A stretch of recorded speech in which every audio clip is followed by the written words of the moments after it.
Good afternoon students.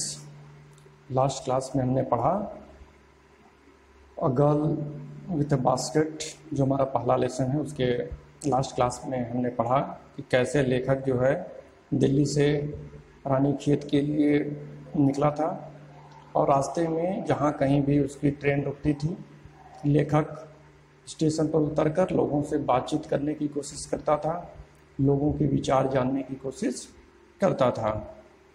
अब आज की क्लास शुरू करते हैं हम लोग। The route lay through one of the richest of India's agricultural areas. This was the plain of the upper Ganga river, 1000 feet above sea level but tropical. The Ganga was brown silt, swollen with flood waters. It overflow, inundating thousands of acres of rice.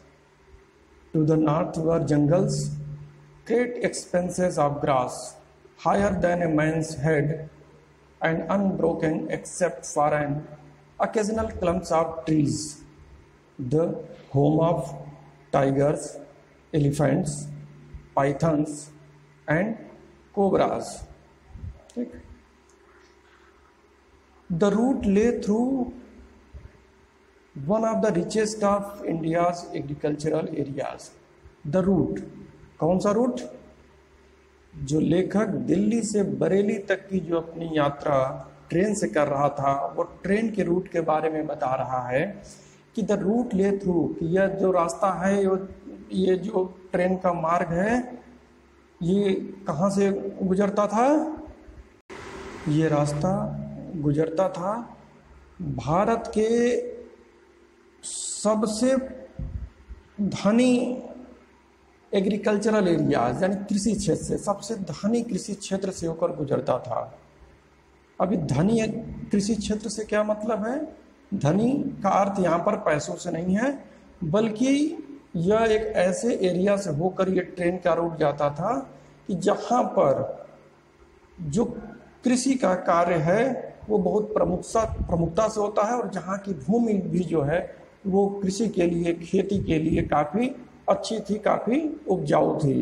तो यह एक कृषि प्रधान क्षेत्र था जिधर से होकर ये ट्रेन का रास्ता गुजर रहा था। This was the plain of the upper Ganga river. और ये कौन सा क्षेत्र था? लेखक बता रहा है this was the plain of the upper Ganga river. यह गंगा नदी का ऊपरी भाग वाला मैदान था, यानी गंगा मैदान के पास वाला इलाका यह उपजाऊ क्षेत्र था, यह कृषि प्रधान क्षेत्र था। 1000 feet above sea level but tropical। और इस क्षेत्र की विशेषता के बारे में लेखक बता रहा है कि यह जो क्षेत्र था ये करीब समुद्र तल से करीब 1000 फीट ऊंचाई पर स्थित था या है, लेकिन फिर भी ट्रॉपिकल। ट्रॉपिकल का अर्थ हुआ उष्णकटिबंधीय मौसम। उष्णकटिबंधीय का मतलब एक ऐसा क्षेत्र जहाँ पर वर्ष भर जो है वो गर्मी पड़ती है, उमस ज़्यादा रहती है, उसको हम उष्णकटिबंधीय इलाका बोलते हैं। जैसे कि हमारे यहाँ का भी जो क्षेत्र है ये भी उष्णकटिबंधीय क्षेत्र में ही आता है। The Ganga was brown silt, Solan with flood waters. उस समय जब लेखक अपनी यात्रा कर रहा था तो बता रहा है कि Solan with flood waters, Ganga में बाढ़ आई हुई थी। गंगा वाज ब्राउन सिल्ट, एकदम भूरे कलर की गाद या रेत से भरी हुई गंगा दिखाई दे रही थी उस समय, और उस समय बाढ़ आई हुई थी, एकदम पानी भरा हुआ था गंगा नदी में, इसका विस्तार काफी चौड़ा था। It's overflow inundating 1000 of acres of rice। और गंगा का पाट या विस्तार इतना ज़्यादा उस समय हो गया था कि ये हजारों एकड़ धान की खेतों से होते हुए गंगा नदी बह रही थी। To the north were jungles.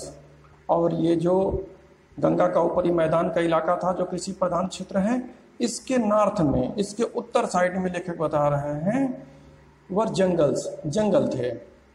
Great expenses of grass. और ये जंगल थे वो घास के बड़े बड़े जंगल थे, मैदान थे। Higher than a man's head, और ये घास जो है वो कोई नॉर्मल घास नहीं थी, बल्कि इस घास की जो है हाइट जो थी, जो ऊंचाई थी, वो एक मनुष्य के सर से भी ज़्यादा ऊंची ऊंची ये घास वाला ये क्षेत्र था, ये जंगल जो था। And unbroken except for an occasional clump of trees, और ये घास का मैदान लगातार बहुत दूर तक ये दिखाई देता था। बीच बीच में कहीं कह रहा है, लेखक बता रहा है कि बीच बीच में कहीं पेड़ों के कुछ समूह थे, झुरमुट थे, जो इसके अलावा जहाँ तक नज़र जा रही थी वो केवल घास के मैदान ही थे। The home of tigers, elephants, Python and cobras, और ये जो जंगल थे वो कुछ जंगली जानवरों के घर भी थे, जिनमें प्रमुख रूप से लेखक बता रहा है कि ये जो जंगल थे वो टाइगर्स के, हाथियों के, अजगर के, कोबरा के या सांप के ये निवास स्थान थे, ये घर थे। Everywhere else there was flat land running to the horizon, but dotted here and there by the sacred banyan tree और by the rows of pakar trees, shaped like elms and having thick twisted trunks.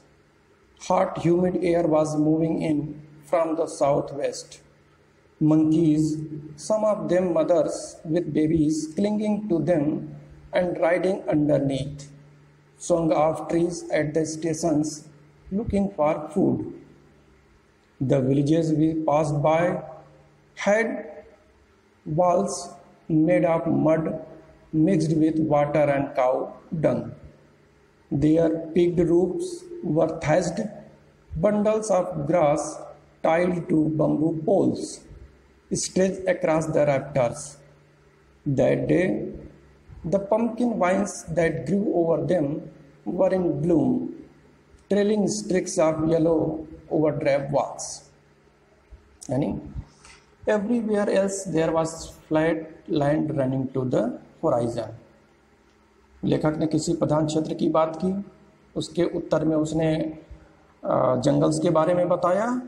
उसके बाद कह रहा है कि everywhere else, और इसके अलावा there was flat land running to the horizon, उसके बाद हर तरफ दूर तक जो है वो एकदम समतल भूमि थी, रनिंग टू द होराइजन। और यह समतल भूमि कहाँ तक जा रही थी? होराइजन तक, यानी क्षितिज तक। अब क्षितिज किसे कहते हैं?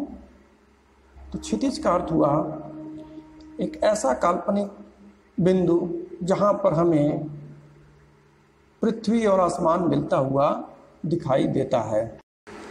इसका अर्थ हुआ कि हमारी आंखों से जितनी दूर हम देख पाते हैं वहीं पर हमें क्षितिज दिखाई देता है, लगता है, ऐसा लगता है कि वहां पर जमीन और आसमान जो है मिल गया हो। तो लेखक कह रहा है कि क्षितिज तक ये समतल भूमि फैले हुए थे। इसका अर्थ हुआ कि जहां तक भी लेखक की नजर जा रही थी वहां दूर दूर तक जो है वो समतल भूमि उसे दिखाई दे रही थी। But dotted here and there by the sacred banyan trees are the rows of pakar trees, बीच बीच में कहीं जो है उसे कुछ कह रहा है कि पवित्र बरगद के पेड़ या पाकड़ के पेड़ दिखाई देते थे, शेप्ड लाइक एल्म्स, जो कि एल्म के पौधों के जैसे थे, and having thick twisted Trunks, जिनका जो तना है वो काफ़ी मोटा और मुड़ा हुआ था। ऐसे बीच बीच में पेड़ दिखाई दे रहे थे, नहीं तो दूर दूर तक जो है एकदम समतल भूमि दिखाई दे रही थी। Hot humid air was moving in from the south west, और साउथ वेस्ट दिशा की ओर से, दक्षिण पश्चिम दिशा की ओर से काफ़ी गर्म और आर्द मतलब नम ली हुई हवाएं।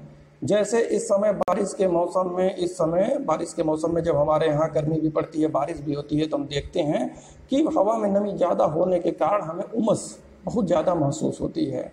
तो लेखक भी कुछ इसी समय यात्रा भारत में कर रहा था, इसीलिए वो कह रहा है कि काफ़ी गर्म और नम हवाएं जो हैं वो दक्षिण पश्चिम दिशा से चल रही थी। Monkeys, some of them mothers with babies clinging to them, बहुत से बंदर और उसमें से भी कुछ जो हैं मादा बंदर थीं। तो जो ये मादा बंदरियां थीं ये अपने बच्चों को अपने से सटाए हुए थी, अपने लगाई हुई थी, उनको चिपकाए हुई थी अपने से। एंड राइडिंग अंडरनीथ, नीचे की ओर लटक रही थी। Swing of trees at the station, station पर वो पेड़ों पर उछल कूद कर रही थी, बंदर सब कर रहे थे। लुकिंग फॉर फूड, और सब के सब भोजन के तलाश में पेड़ों से इधर उधर उछल रहे थे, कूद रहे थे। The villages we passed had walls made of mud mixed with water and cow dung. लेखक कह रहा है कि जब मैं ट्रेन से जा रहा था तो जिन गांवों से होते हुए मैं गुजरा तो मैंने देखा और यह पाया कि वहाँ पर जो घर बने हुए थे वो मोस्टली घर जो है वो मिट्टी के बने हुए थे, मिट्टी के बने हुए घर थे। और मिट्टी में पानी और काऊ डंग, गोबर मिलाकर इन दीवारों को बनाया गया था। मिट्टी की दीवारें थी जिनको गोबर से लेपा गया था। और हम गांव में अभी भी बहुत से ऐसे घरों को देख सकते हैं, मिट्टी वाले घर, जिनको कि बाद में गोबर और पानी मिलाकर उनकी लिपाई की जाती थी उनकी सुंदरता के लिए। तो लेखक ने पाया कि ज़्यादातर घर, क्योंकि यह बात जो है वो आज़ादी के समय की है, आज से 50-60 साल पहले की है, इसलिए ज़्यादातर घर उसे उस समय मिट्टी के ही दिखाई देते थे, मिट्टी की दीवारें बनी हुई थीं। Their peaked roofs were thatched, और इन जो मिट्टी की दीवारें थीं इनके ऊपर एक छप्पर छाया हुआ था। छप्पर को बता रहा लेखक, bundles of grass tied to bamboo poles stretch across the rafters, कि घास के बंडलों को बांस के साथ बांधकर ऊपर से सहतीरें चाहे लकड़ी की बनाकर उनके ऊपर इनको रखा गया था। यानी जो छप्पर होता है, जो मड़ई जिसे हम कहते हैं, उनके द्वारा इन घरों को छाया गया था। That day the pumpkin vines that grew over them were in bloom, और उन दिनों लेखक बता रहा है कि पम्पकिन वाइन्स, कद्दू के जो लताएं होती हैं, दैट ग्रू ओवर देम, वो लोगों के घरों के दीवारों पर और लोगों के छप्पर के ऊपर सब लोगों ने इन कद्दू की लताओं को चढ़ा रखा था। वर इन ब्लूम, उस समय वो फूली हुई थी। Trailing sticks of yellow over drape walls, तो उनमें फूल खिले हुए थे, पीले पीले कलर के। लेखक बता रहा है कि फूल खिले हुए थे। तो इन भद्दी दीवारों से लटकी हुई जो है कद्दू की, जो है मिट्टी की जो बने हुए दीवार हैं, उनसे जो है ये कद्दू की लताएं लटकी हुई थीं, और इनमें जो है पीले पीले कलर के, पीले रंग के फूल खिले हुए थे।